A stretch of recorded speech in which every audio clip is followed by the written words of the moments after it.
Hey everybody, welcome back to Video Game Mess. So, Derek got a fun and exciting video for you guys today, and something that'll make a lot of people potentially happy, because I see it asked for in the comments all the time. That is because I am testing a very alpha work in progress Donkey Kong 64 recompilation project, and even though this is not a decomp, I have a dad joke for you. What do you call a Donkey Kong 64 decompilation project? A decomp. Obviously, just have a little fun there because this is a static recompilation, and it was sent to me by a user on Discord called ThatGuyMcd. He is a Scottish IT professional, and weirdly enough, he asked me for a tree fitty to be able to make this video, and he said he had to go back to his lock. All jokes aside, obviously he didn't charge me to make this, just having some fun at the beginning here, because absurdity is the name of the game when you're listening to the DK rap. Now, fair warning, this thing is incredibly early. There is no repo. This is just something that guy MCD has been working on in his spare time because he wants to be able to play a recompilation project of Donkey Kong 64. And knowing that I make videos on all of these recomp projects, he sent me over maybe like 2 different builds over the course of the weekend into Monday so I could make this video. So this is not something that you're going to sit down and play today, obviously, but it is something that is future looking, and hopefully that guy MCD continues along the path of actually doing a full static recomp of Donkey Kong 64. Because I will say, when this is working correctly, and that's maybe 50% of the time, but again, no expectations because it is basically still a very early alpha, you'd be hard pressed to think that it wasn't doing everything correctly. Now you're going to see some footage in this video in other areas where you can clearly tell that the recomp is not done. But the reality of the situation is this is how every single project gets its start, and more often than not, you don't actually see these versions captured for videos or even shown from the developers. They wait until like 95% of things are buttoned up, and then they kind of go from there. But some developers decide, I'd love to have people take a very early look, get a little bit hyped for the gameplay as well as the footage, and kind of go from there.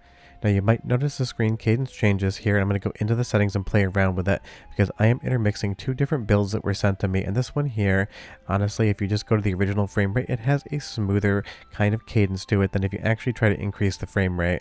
But again, that's stuff that would all be buttoned up when this actually potentially goes to a release. I would just tell that guy MCD, don't go near any locks. We don't want you to get eaten by the Loch Ness Monster before you finish up with this thing. And moving into Cranky's lab, honestly, this looks really close to accurate to me, but you leave me a comment down below and you tell me what you think. But I would say, taking a look at this here, if I just maybe took a screenshot, you might believe that the graphics are like 90 to 95% done. The overall real-time lighting model isn't here. Cranky Kong's overall model as well looks accurate. Obviously, it's not 100% perfect, but it's one of those things. It is very promising for a very early draft of the game. Now, that guy MCD was very well upfront with me when he talked about the overall process of actually bringing this recomp into fruition. He's been doing about 50% of the coding work, and he's been allowing an agent to basically do the second half.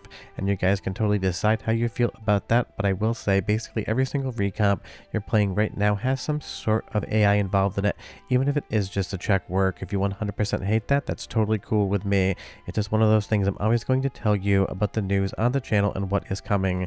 And recently I've gotten a couple comments saying I can't talk about this. I will remind you right now that Video Game Esoterica is not a democracy. It is a very fun retro gaming dictatorship, and I have been the dictator since day one. So whatever shows up or doesn't show up on this channel will be things I have decided and not things that people have decided for me. Because the reality is a lot of work is being done this way right now, and because the code is being checked by hand by somebody who works in IT and deals with that on a daily basis, you know it is in a decent state at least. Now, going through the intro sequence here, I know a lot of people are going to ask, and I will show you in just a moment, but the #1 test of anything Donkey Kong 64 is some of the attract sequences and whether or not Donkey Kong will actually grab the vine when he jumps off that green ledge. If it isn't timed correctly, he's going to miss the vine and hit the water. If it is timed correctly, he will grab the vine. It's just basically a cycle accuracy check because it is dependent upon the cycles of the CPU dealing with the code. And right now, it should come as no surprise because this is so early. Donkey Kong is going to miss the vine completely. I didn't expect him to, but I knew you guys would ask. But let's go into the first 2 soundtrack samples because honestly the music feels pretty buttoned up, and I'll be right back with a lot more Donkey Kong 64 recount for everybody.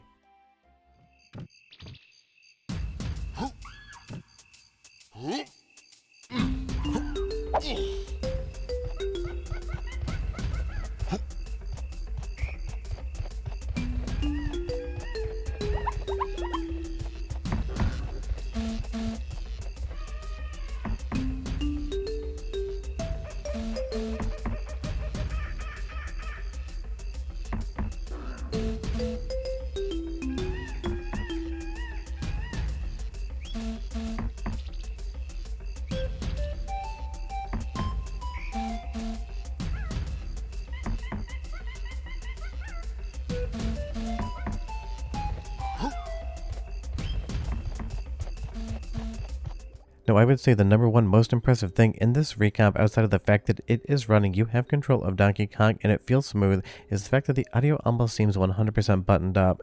Now, I have captured a lot of different Donkey Kong 64 clips in my time on YouTube, especially with all of the Mr. FPGA testing videos and even Analog 3D, so I've heard that a lot, honestly. Nothing to my ear sounded off, but again, I love to say in every video, I have two tin ears. I am a visual person, not an audio person, so if it doesn't sound correct to you, you leave me a comment down below and you tell me what you think.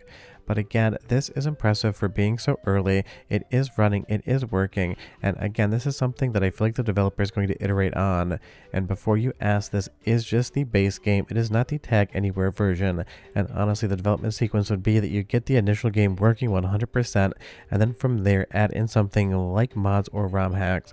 But I agree with you, the number one play to play the game is the Tag Anywhere feature, because otherwise Donkey Kong 64 can absolutely be a slog. Because don't get me wrong, Donkey Kong 64 is an incredible 3D platform and I do love it, but back in the day when we were all kids, we would dedicate our time to trying to 100% something because we had all the hours in the day and no responsibilities. Now, as adults with maybe some responsibilities or maybe the need to make a bunch of YouTube videos, a weird adult responsibility, but I do enjoy it. Actually having to go and switch out Kongs every single time you need to collect something that only that Kong can grab, that is a frustrating experience. So I did talk to the developer and said that would definitely be something people are going to ask you. Basically release minute 1. Additionally, other things in the pipeline going to be widescreen support as well, so we can play in 16:9, because obviously that is something you can do on the original hardware, and you can even do it on Mr. FPGA and Analog 3D, I believe. Honestly, I've never tried to do it, but it's one of those things I'm sure it works. Now you will see when we get into outdoor areas, there is some rendering issue here. You have a lot of the assets basically vanishing off into infinity, almost like you pointed a camera at a television and then had that feedback loop going. But taking a look at Mr. FPGA footage here with widescreen on, obviously this recomp is getting a higher internal rendering resolution, and obviously it's going to be running at a higher frame rate. But of course right now at least it does have some graphical issues, especially in outdoor areas where you do get that rendering to infinity. But imagine a world in which you have Donkey Kong 64 fully recompiled, running at a higher frame rate with widescreen support and hopefully the Tag Anywhere ROM working. Because I will say again, this is one of the number one most requested recomps I see on the channel. Donkey Kong 64, Conker's Bad Fur Day, Sin and Punishment, and obviously GoldenEye. Those are the top 4 leading games every time I ask somebody, what would you like to see recompiled or source ported next? Let's go into the second of 2 soundtrack samples. It's going to be an intro sequence from the first draft of this that the developer sent me, and I'll be right back with a lot more.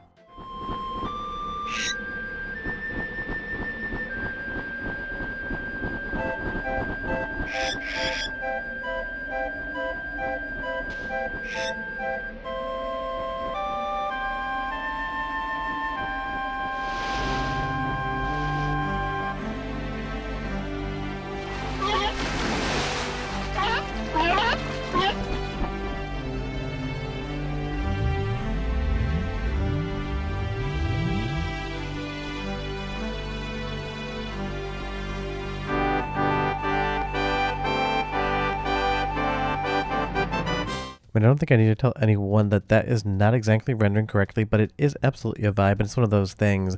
ThatGuyMcd may have already iterated on it. I just kind of wanted to leave you some footage to show just how early this is, but in a positive way, because I actually really love when developers send me versions of games, or even put videos up online showing things that are running, but just not correctly, because it really does give you a good idea of how these things actually get developed from start to finish, and how iterative the process truly is.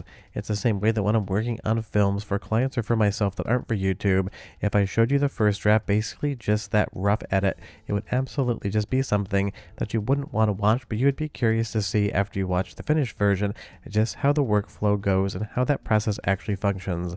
That is why I always love to say on the channel, I love to know how the sausage gets made. What that really means is these kind of iterative drafts, I really do enjoy them, because it shows you how progress is made within the recap. It shows you what's working, what isn't working, and it really does give you a peek behind the curtain of just how complex these projects truly are. Because when it's running well, it's running super well. When it's not, clearly you know exactly what work needs to be done next. But like I said, considering this is definitely one of the most requested recomps out there, I think it's something that a lot of people are going to be stoked to play if and when it gets finished. And as far as the timeline for something like this, I have absolutely no idea, and I'll be entirely honest with you, I don't even ask any developer what they think their timeline is, and I mean this in a loving way. 10 out of 10 times, they're absolutely just straight up wrong, even if it's going to be early or it's going to be late. I've never once had a developer tell me, I think it's going to be done by X day, and then have them actually hit it. So much so that I had an initial voiceover to this, and ThatGuyMcd sent me a new build that was going further, so I had to come in and redo the entire voiceover, which I never mind doing. But honestly, he may even have one more update that I haven't seen yet, but I am cutting this video off here, and we're going to be watching it tonight, Tuesday at 4 p.m. Central Standard Time. But you guys wanted a Donkey Kong 64 recomp. One is in the works, and next time it is updated and doing more, or you can play it, I will definitely update the video. You can leave me a comment down below and you tell me what you're seeing so far. Are you stoked or not? Any opinion is a good opinion, just make sure you have one. But I'll see you next time. Bye bye.